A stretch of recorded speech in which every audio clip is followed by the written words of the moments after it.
నమస్తే, welcome to our channel. నేను మీరామ్.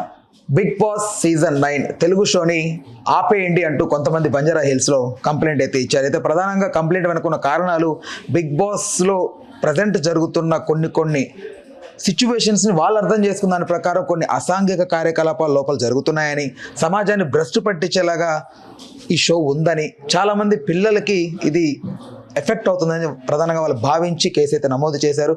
అయితే big boss Kannada big boss లాగే ఆగిపోయే అవకాశం ఉందా?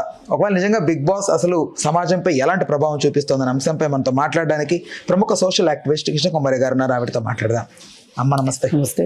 సో బిగ్ బాస్ మీద మీ అభిప్రాయం ఇదివరకే విన్నాము, కానీ ప్రజెంట్ ఇప్పుడైతే ఆపేయాలి అంటూ వాళ్ళు కంప్లైంట్ కూడా ఇవ్వడం జరిగింది. సో మీ అభిప్రాయం ఏంటి? ఆపేయాలంటారు? అది అసలు మీరు ఇంకో 10 సంవత్సరాల తర్వాత అడిగినా నేను అదే చెప్తా. ఎందుకమ్మా అది? ఎందుకు అది? అంటే ఈ రియాలిటీ షోస్ పూర్తిగా రియాలిటీ షోస్ పేరుతో అన్రియాలిటీస్ని చూపిస్తున్నారు. సరే, అన్రియాలిటీస్ ఈ డాన్స్లో లేకపోతే చిన్న చిన్న పోటీలో స్టూడియోల్లో జరిగే ఆటలో పాటలో లేకపోతే అక్కడ కూడా అశ్లీలమైన మాటలు నడుస్తున్నాయి. ఇవి ఒక రకం. అయితే ఈ అన్రియాలిటీ షో మన మానవ జీవితంలో ఎక్కడ, మన సభ్య సమాజంలో ఎక్కడ జరగని పద్ధతుల్లో కొంతమంది యువకులు ఒక హౌస్లో బయట ప్రపంచంతో సంబంధం లేకపోకుండా అసలు ఇది తెల్లవారిందా రాత్రి అయిందా అనే తేడా లేకోకుండా కాసిన వాళ్ళు ఉంటుంది అలాంటి పరిస్థితులు. అట్లా చేయడము, వాళ్ళకి మధ్యలో టాస్కులు పెట్టడము, ఆ టాస్కుల్లో ఓడిపోయిన వాళ్ళని ఎలిమినేట్ చేయటము, ఆ ఎలిమినేషన్ అయినప్పుడు వాళ్ళని బయటికి పంపే కార్యక్రమము, అప్పుడు ఏడుపులు పెడబొబ్బులు. అసలు రాత్రిపూట నిద్రపోవట్లేదు, మేము వెళ్ళి గార్డెన్లో కూర్చోవాల్సి వస్తుంది, కొంతమంది మాట్లాడుకుంటున్నారు, కొంతమందికి డిసిప్లిన్ లేదు, కొంతమంది దొంగతనం చేశారు, కొంతమంది అబద్ధాలు చెప్తున్నారు.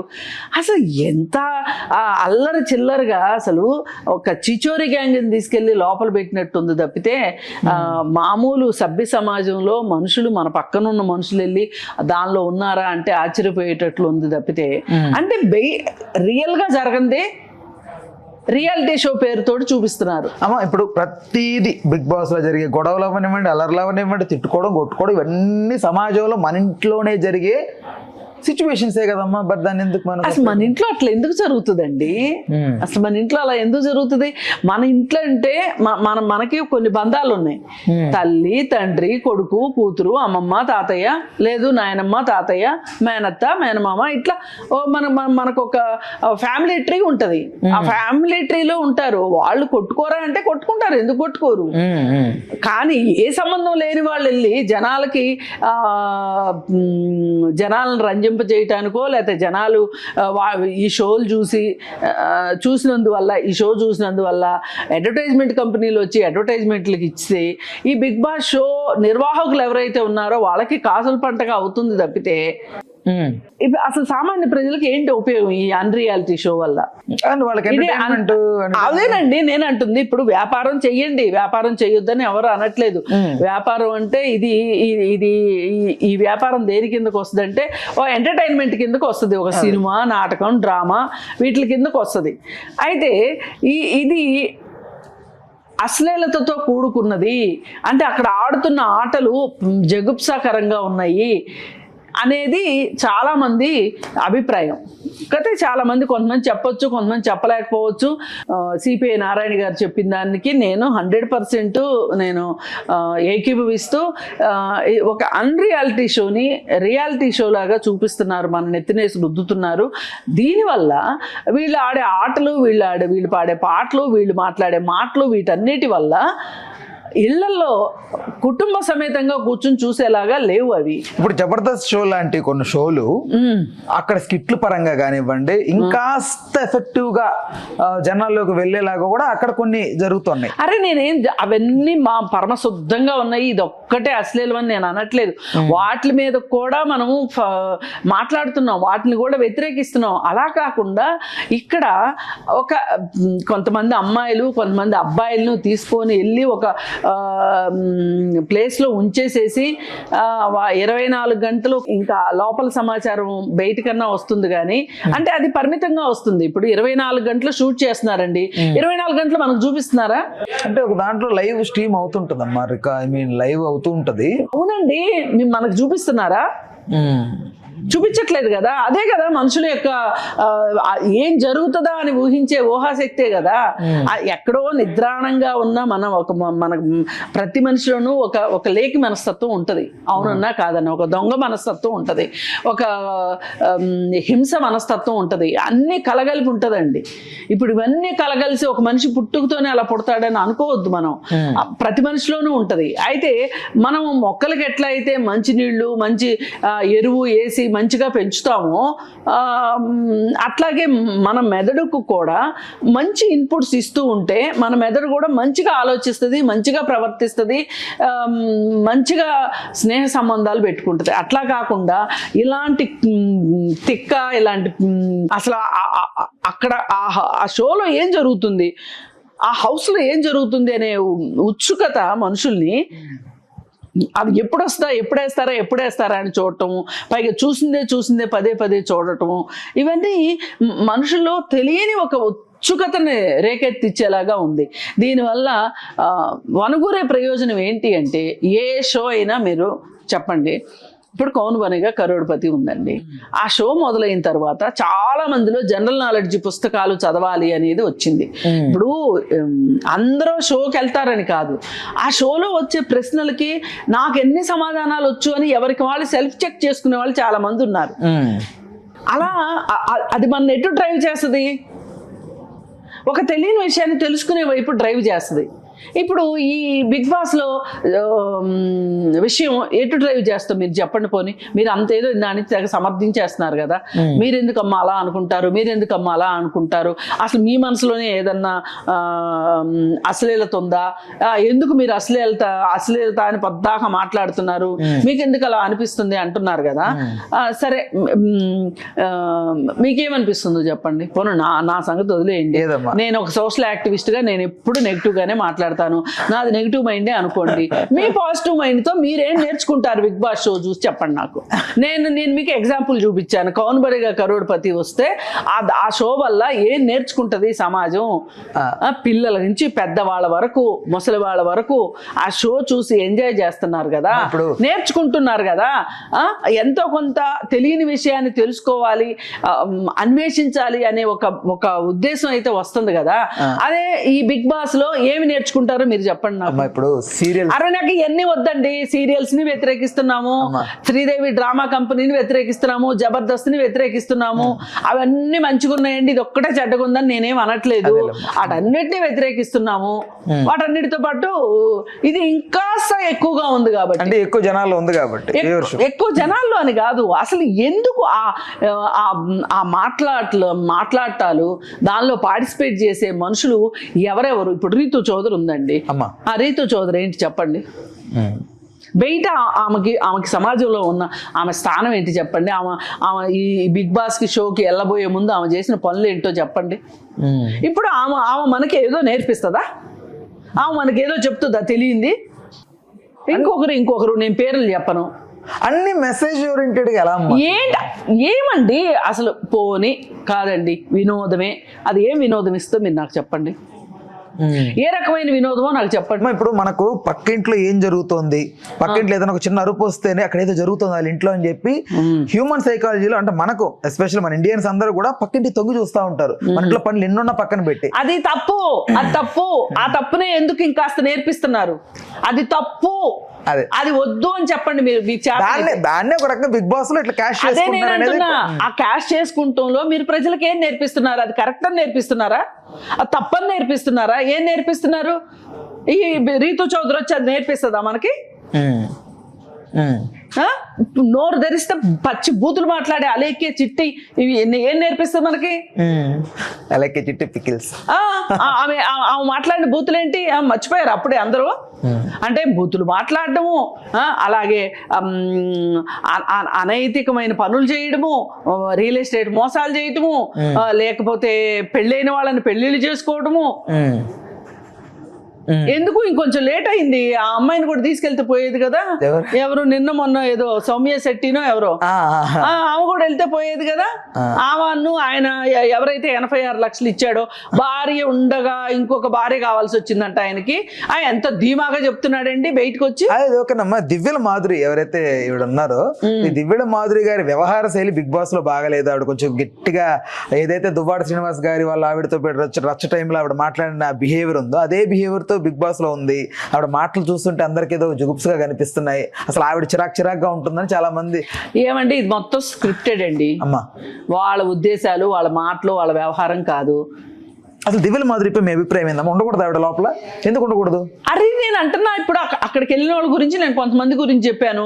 వాళ్ళకంటే ఏమన్నా ఇంకా ఎక్కువ మోసాలును, లేకపోతే ఇంకెక్కువ దొంగతనాలు, ఇంకెక్కువ హత్యలు, లేదంటే అంతకంటే ఎక్కువ అనైతిక సంబంధాలు పెట్టుకుందా అమ్మాయి, వివాహేతర సంబంధాలు పెట్టుకుందా.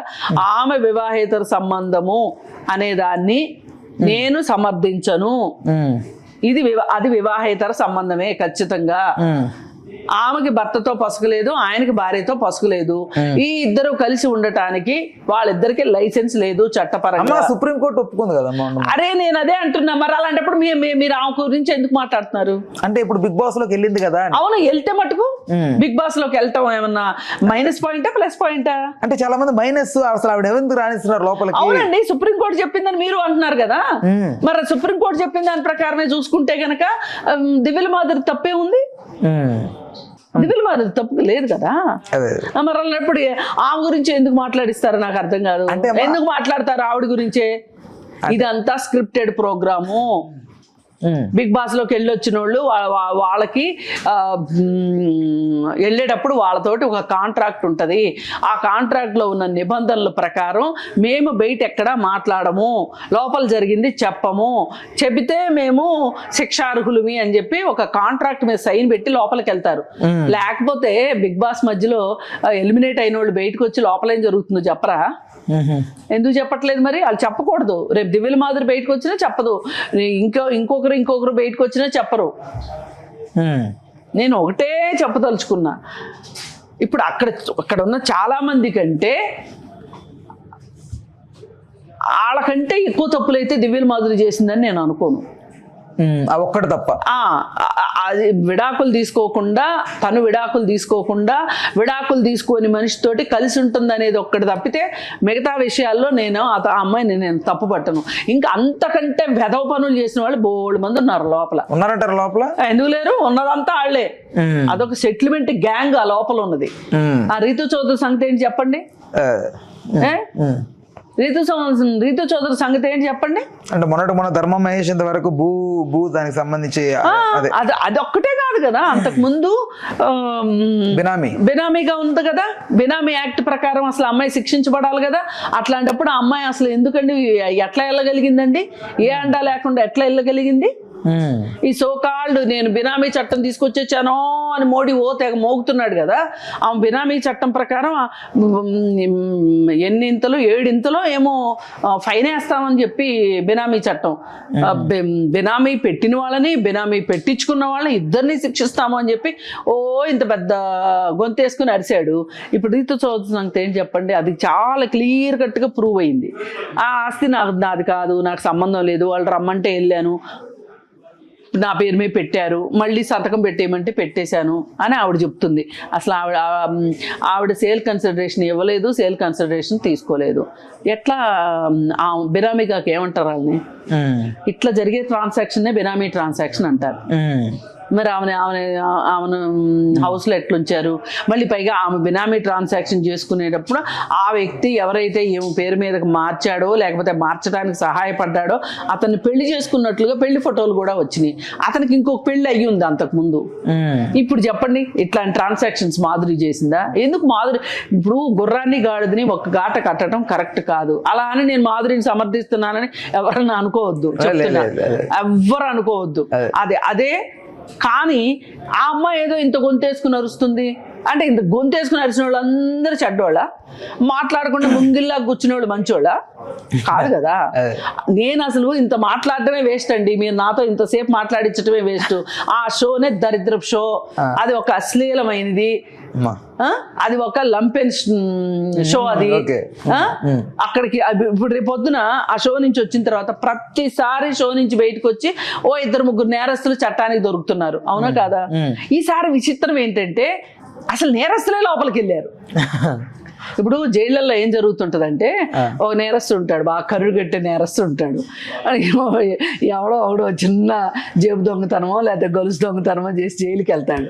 జైలుకి వెళ్ళిన తర్వాత వాడు నేను ఎందుకు ఇలా చేశాను, నేను ఇలా చేయకుండా ఉండాల్సింది కదా అని వాడు ఏదన్నా ఆలోచిస్తా పరివర్తన చెందుతూ ఉంటే ఆలోచన విధానంలో ఉన్నాడు, ఒక ఆలోచనలో పడ్డాడు అన్నోడిని ఈ కరుడుగట్టిన నేరస్తుడు నేను కరుడుగట్టిన నేరస్తుడిని ఇంకొకరిని తయారు చేయకపోతే ఎట్లా అని చెప్పి వీడు కూర్చోబెట్టి నేరం చేయడం ఎంత గొప్ప విషయము, ఎంత తెలివైన పని, అసలు 64 కళల్లో చోర కళ కూడా ఒక కళ ఉంది, ఇది ఎలా చెయ్యాలి, చేసినప్పుడు మనకు ఎంత కిక్ వస్తుంది, ఆ డబ్బుల్ని విచ్చలవిడిగా ఖర్చు పెడితే ఎంత సంతోషం వస్తుంది, పోలీసులే ఉంది వాళ్ళకి కొంచెం వాటా ఇవ్వచ్చు, ఇలా చెప్పి వాడికి ఇంకో 4 మెళకువలు నేర్పించి బయటికి పంపిస్తాడు. అర్థమైందా? అదే ఈ కరుడుగట్టే నేరస్తుడికి బాగా బయట కూడా కరుడుగట్టే నేరస్తుడు జైల్లోకి వెళ్ళాడు అనుకోండి, వాళ్ళిద్దరు కలిసి సూపర్ మాస్టర్ ప్లాన్ వేస్తారు. ఇప్పుడు ఈసారి షోలో జరగబోయేది అదే. ఆల్రెడీ నేరస్తులు వెళ్ళారు లోపలికి. ఏది ఆర్థిక లావాదేవీల విషయంలో కావచ్చు, ఇంకోటి కావచ్చు, బూతుల విషయంలో కావచ్చు, ఇలా రకరకాల విషయాలు వెళ్ళినోళ్ళు ఉన్నారు. ఈ వెళ్ళినోళ్ళు అందరూ కలిసి వీళ్ళు బయటకు వచ్చిన తర్వాత అసలు మనం చిక్కకుండా దొరకకుండా బినామీగా ఉండటం ఎట్లా, లేదు బూతుల్ని అసలు అధికారిక భాషగా చేయటం ఎట్లా, లేదు అనుకుంటే వివాహేతర సంబంధాలు పెట్టుకుని కూడా ఆ వివాహేతర సంబంధాలు ఎంత గొప్పవో చెప్పటం ఎట్లా, అలాగే బ్లాక్మెయిల్ చేసి డబ్బులు సంపాదించడం ఎట్లా, ఇట్లాంటివన్నీ నేర్పించారనుకోండి, వీళ్ళు ఒకళ్ళకొకళ్ళు ఒకళ్ళ కళని ఇంకొకళ్ళు ఎక్స్చేంజ్ చేసుకున్నారనుకోండి, బయటకు వచ్చాక జరిగేది ఏంటి? 24 గంటలు వాళ్ళకి టాస్కులు ఉండవుగా. అదేలేమ్మా. ఈ ఖాళీ టైంలో వాళ్ళు ఏంటి చేస్తారు చెప్పండి? ఇయే కదా ఒకళ్ళకొకళ్ళు ఎక్స్చేంజ్ చేసుకుంటారు. అక్కడేమో భగవద్గీతలు మాట్లాడుకోరు కదా, భజనలు చేయరు కదా. అదే కదా అదేదో సినిమాలో అతను అంటాడు కదా, పబ్లో ఏం చేస్తారు, భజనలు చేస్తారా అని. అట్లాగే ఇక్కడ వీళ్ళు భజనలు చేసుకుంటారు, మీరాబాయి భజనలు చేస్తారు అనుకుంటున్నారా లోపలికి వెళ్ళి, లేకపోతే ఎంఎస్ సుబ్బలక్ష్మి పాటలు పాడుకుంటారు అనుకుంటారా? వీళ్ళు మాట్లాడుకునేదే వీళ్ళు చేసిన ఎదవ పనుల గురించి మాట్లాడుకుని, ఈ ఎదవ పనులు మనం అసలు ఎక్స్పోజ్ అయిపోయాము, అవ్వకోకుండా ఎట్లాంటి జాగ్రత్తలు తీసుకోవాలి అనే దానికోసం ఈ బిగ్ బాస్ షో అది ఒక వీళ్ళకి ఒక సెంటర్ లాంటిది, ఒక సెంటర్, ఒక మీటింగ్ పాయింట్ అది. అందుకని చెప్పి ఆ షో గురించి నాతో ఎక్కువ మాట్లాడించకండి.